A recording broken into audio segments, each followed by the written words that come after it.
दादरच्या शिवाजी पार्क इथे विद्यार्थ्यांचा जल्लोष सुरू होता आणि आता हे जल्लोषाचं वातावरण आपण पाहतोय अधिक वाढताना पाहायला मिळत आहे। नुकताच दोन्ही ठाकरे बंधू मग राज ठाकरे असतील, त्यानंतर उद्धव ठाकरे असतील, यासोबतच अमित ठाकरे असतील, आदित्य ठाकरे असतील यांनी या मंचावरती उपस्थिती दर्शवली। जे जमलेले विद्यार्थी होते, तरुण मंडळी होती, त्यांना मार्गदर्शन केलं। त्यानंतर ज्यांनी या नीट पेपर परीक्षेच्या घोटाळ्यामध्ये जो पेपर फुटला त्याच्यामध्ये ज्यांनी आत्महत्या केली त्यांना श्रद्धांजली सुद्धा वाहिली। आणि यानंतर सध्या वातावरण आपण पाहतोय, या ठिकाणचं तुम्ही वातावरण पाहू शकता। हा जल्लोष आपल्याला पाहायला मिळतोय। कोणत्याही प्रकारचं या ठिकाणी हे आंदोलन आपण पाहतोय की ते या सगळ्यामध्ये जर आपण पाहायला गेलं तर या ठिकाणी आंदोलन मात्र नाहीये, मात्र हे जे सगळे जे विद्यार्थी जमलेले त्या ठिकाणी मोठ्या प्रमाणात त्यांच्यातला हा जल्लोष आपल्याला पाहायला मिळतो। आणि निश्चितच आपण पाहतो की ते या ठिकाणी त्यांचा जल्लोष जो या ठिकाणी साजरा करताना पाहायला मिळतो। जल्लोष जरी असला तरी या प्रकारे आंदोलन हे जवळपास आपण पाहतोय दिल्लीच्या जंतर मंतरवरती, जे खरं तर एक संपूर्ण महिनाभर म्हटलं तर अवघड असणार महिनाभरचं आंदोलन सुरू होतं। त्याच्यानंतर हे कुठेतरी हा जल्लोष पाहायला मिळतो। मुळामध्ये जो धर्मेंद्र प्रधान जे होते त्यांचा हा राजीनामा आपण पाहतोय त्या विद्यार्थ्यांच्या या आंदोलनाच्या पार्श्वभूमीवरती झालेला ही सगळी आपण तिरंगा हा जो काही तिरंगा या ठिकाणी आपण पाहतोय की जो प्रत्येकाच्या हातामध्ये वळलेला जो पाहायला मिळतो आणि तो जल्लोष सुद्धा या ठिकाणी पाहायला मिळतो। आणि हा मंडळी सेलिब्रेशन जे त्या ठिकाणी सुरू झालेलं आहे त्या ठिकाणी जर आपण पाहिलं त्या ठिकाणी आपण पाहतोय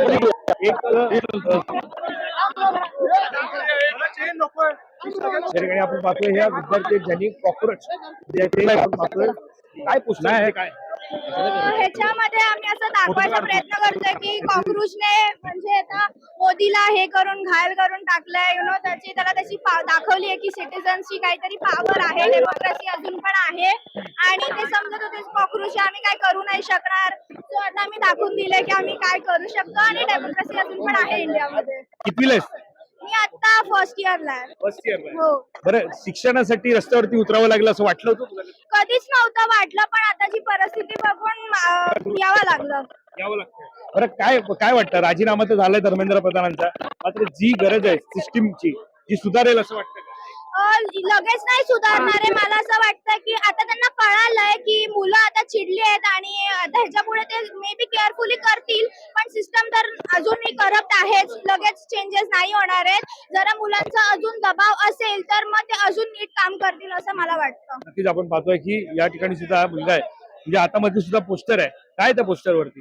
हे नेहरूंबद्दल आहे आणि पार्टी हे रिक्वेस्ट रिजेक्टेड म्हणून आहे, कारण की आपण आपल्या मित्रांना मारत नसतो, लाठाचार्ज करत नसतो त्यांच्यावरती, सो ते आहे। पण जे मित्रांपर्यंत होते, जे फ्रेंड्स वरती आले, तुम्ही आता पोस्टर सुद्धा आणलाय, मित्र तर फ्रेंड्स बद्दल काय सांगा? म्हणजे आता मित्रांनी दाखवलंय त्यांना की म्हणजे आम्ही मित्र नाही आहोत तुमचे आणि आम्हाला जबाबदारी, रिस्पॉन्सिबिलिटी आणि अकाउंटेबिलिटी घेतली पाहिजे।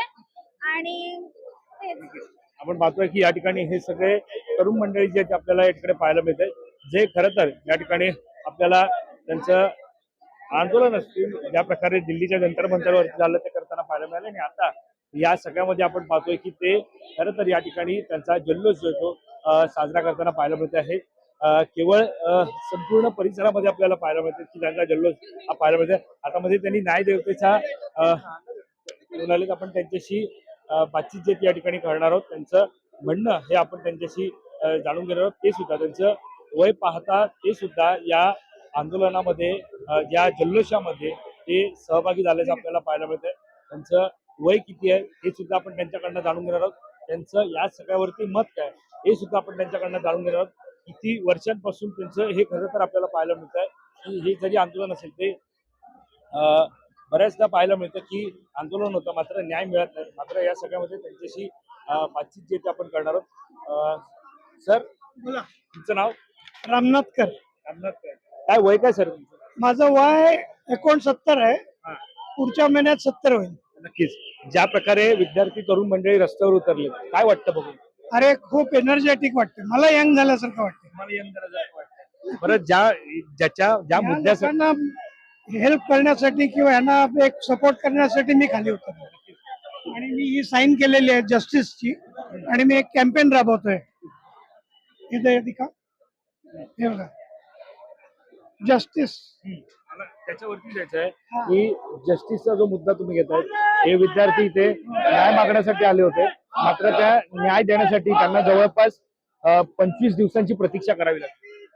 हे बघा, 25 दिवसांची प्रतीक्षा Correct. विद्यार्थ्यांना करावी लागते. काय विक्टरी फॉर जस्टिस. नाही, एवढे लागायला नाही पाहिजे होते. अनफॉर्च्युनेटली गव्हर्नमेंटने एवढं सिरियसली घेतलं नाही. ते घ्यायला पाहिजे होतं. एकदम हाताबाहेर गेल्यावर घेतलं. एवढी वेळ आलीच नसती सुरुवातीला. तुम्ही आतापर्यंत बरीच आंदोलनं पाहिली असतील, मात्र जे आंदोलन आता पाहायला मिळते तुमच्या समोरच बघा, पोस्टर आहे त्याच्यामध्ये मीम्स आहेत.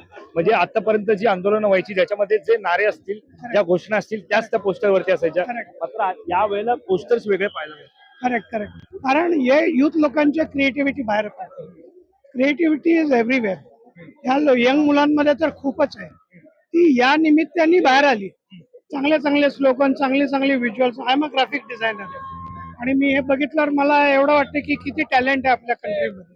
कुठेतरी जे शिक्षण, जे खरं तर महत्वाचं आहे, त्याच्यासाठी विद्यार्थ्यांनाच रस्त्यावरती यावं लागलं असं वाटलं होतं का? असं कधीच वाटलं नव्हतं. शिक्षणासाठी रस्त्यावर येण्याची पहिलीच वेळ असेल. अशा मी जी का 70 वर्ष 69 वर्ष बघतोय त्याच्यामध्ये. पण हे झालं ते एका अर्थी बरं झालं. लोकांना परत एकत्र आणलं या लोकांनी. या घटनेमुळे सगळं आजचं युथ एकत्र आलं. तर तुमच्याकडे येतो, काय वाटतंय सगळं? हिंदी क्या लगता है सब देखते हो आप यहाँ पर, क्या लगता है? एनर्जी लगता है, बहुत एनर्जी लगता है. हम लोग घर में बैठे रहते हैं, देखते रहते हैं. जब आप प्रोटेस्ट में आते हो तब आपको इसका मैग्नीट्यूड पता लगता है कि कितना सीरियस ये मुद्दा है. हम घर बैठ के अगर इनको सपोर्ट, यंगस्टर्स को सपोर्ट नहीं करेंगे तो सबसे बड़े लूजर्स हम हैं. So I am very happy. In लोगों ने हमको एक मार्गदर्शन दिया है, स्ट्रेंथ दिया है पूरी कंट्री को कि अगर हम सब एक दूसरे का सुनेंगे, बातचीत करेंगे. डेमोक्रेसी में वार्तालाप बहुत इम्पोर्टेंट है. So it's the victory of democracy. It doesn't reach out to any level of society.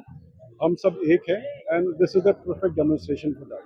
Thank you. आणि दुसरं महत्वाचं, सर्व राजकीय पक्षांनी पण आपले झेंडे काढून, झेंडे बाजूला ठेवून ते एकत्र आले या कॉजसाठी. Thank you to all parties. आपण पाहतो या ठिकाणी जे खरं तर तरुण मंडळी रस्त्यावर होते, मात्र जे तरुण मंडळी केवळ रस्त्यावरती नाहीये, तर त्यांच्यासोबत हे असे वयस्कर हे सुद्धा आहेत, त्यांनी सुद्धा आपल्याशी बातचीत केली. कॅमेरा पर्सन अवधेश परिसर, मी वैभव पाटील, मुंबई.